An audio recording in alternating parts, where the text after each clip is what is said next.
وهذا أصغر شيش قص لحم بكربلاء، بس كلكم تسألوني عليه وتدورون عليه انتو. اسكندر شاورما لحمه يحكي عراقي. حتى نسوي شاورما لحم ضروري صمون حجري عراقي. صوص اللحم نخليه. شوف هذا الكبيس، شوف للتكسيبه. طماطه مالتنا حاضره، كميات اللي يشدوها ويوم بيومه. وهاي اللمسه العراقيه بحت، شوف وياها تشريب القص. ويلي هاي صوبه علاء الدين. حجي هذا تشريب كسور ابو الدهن. صح الشيش صغير بس يكبر بمحبتكم وبتجربتكم. الشباب فتحوا هذا المشروع حتى تاكلون لحم عراقي. وصاج الدجاج ترى ما يتفوت مطعم اسكندر. وين صاير هذا؟ وين صاير؟ حي الحسين بكربلاء مقابل 88. الله اكبر.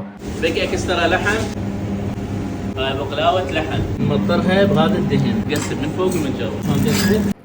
شوف لي اياها مليانه جبن ليه ولحم. لحم نكهه عراقيه 100%. ميز هاي السندويشه مقرمشه من برا ومحشوه بالجبن والخضروات والشاورما. هاي صوبت علاء الدين. عرفت البردان اسمها، طلع اللحم شويه ليه. يا ابوي طبق البخلاوه اللي راويتكم اياه مليانه جبن.